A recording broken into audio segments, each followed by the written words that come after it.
अगर बहन हिम्मत से लड़ रही है तो भाई कैसे पीछे रहेगा। कि अरविंद जी को अरेस्ट किया, हेमंत जी को अरेस्ट किया तो लोग डर जाएंगे, लेकिन उनको आज तक पता नहीं, उन्होंने अपने देशवासियों को कभी पहचाना नहीं। हम सारे आए हैं चुनाव के प्रचार के लिए नहीं आए हैं, हम प्रजातंत्र की रक्षा के लिए आए हैं। सभी मान्यवर नेतागण और मेरे सामने लाखों की संख्या में उपस्थित मेरे देशभक्त देश प्रेमी भाई और बहनों, हम सबको पता है ये कोई चुनावी रैली नहीं है। अपनी दो बहनें हिम्मत से लड़ रही है। अगर बहन हिम्मत से लड़ रही है तो भाई कैसे पीछे रहेगा। और इसलिए हम सब दोनों अपनी जो बहनें हैं, कल्पना जी हैं, सुनीता जी हैं, आप चिंता मत करो। सिर्फ हम ही नहीं, पूरा अपना देश हिंदुस्तान आपके साथ में है। देश में जो स्थिति है मैं दोहराना नहीं चाहूंगा। कुछ दिन पहले आशंका थी कि क्या हमारा देश तानाशाही की ओर चल रहा है, लेकिन अब वो आशंका नहीं रही, अब वो सच्चाई है। अगर बीजेपी सरकार को ऐसे लग रहा होगा कि अरविंद जी को अरेस्ट किया, हेमंत जी को अरेस्ट किया तो लोग डर जाएंगे, लेकिन उनको आज तक पता नहीं, उन्होंने अपने देशवासियों को कभी पहचाना नहीं। मेरे भारत का हर कोई डरने वाला नहीं, लड़ने वाला है। और अगर हिम्मत है तो बाकी आपकी सारी एजेंसीज हैं, ईडी, सीबीआई, इनकम टैक्स, जैसे हम इंडिया गठबंधन बनाकर सबके सामने आए हैं।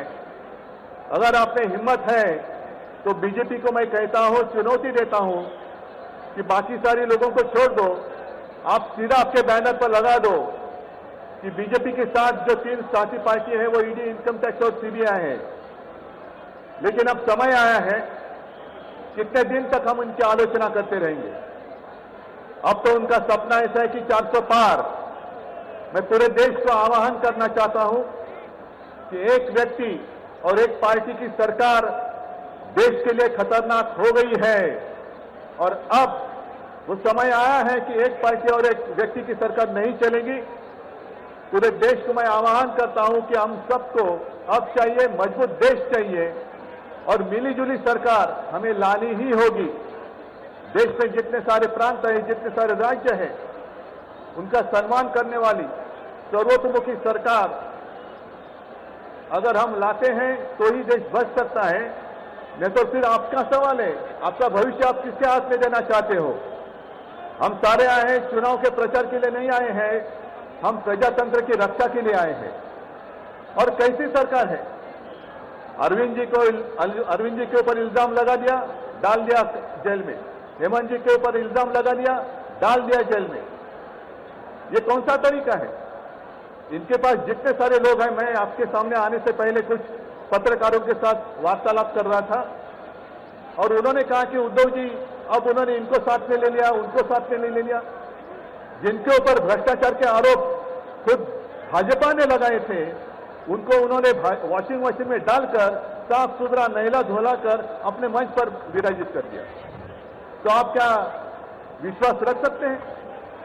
जितने देश में भ्रष्ट लोग हैं, उन सारे लोगों को इकट्ठा लेकर बीजेपी देश को विकास के राह पर लेके जा सकता है, भ्रष्ट लोग देश का विकास कर सकते हैं। तो ये सारी उनकी जो बातें हैं, आज जो अपनी रैली है, किसी ने कहा कि बीजेपी ने इस रैली को ठगों का मेला कहा है। क्या आप सारे लोग ठग हैं। मेरे देश के वासी, मेरे देश प्रेमी लोग क्या ठग हैं। ये तो भ्रष्ट लोग हैं, भ्रष्टाचारी लोग हैं जो भाजपा में है, जुमलेबाज लोग हैं।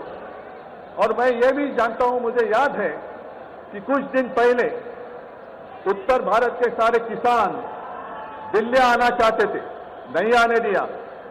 उनके जो रास्ते थे उसमें किले डाल दिए, उनके ऊपर टीयर गैस छोड़ा, लाठीचार्ज किया।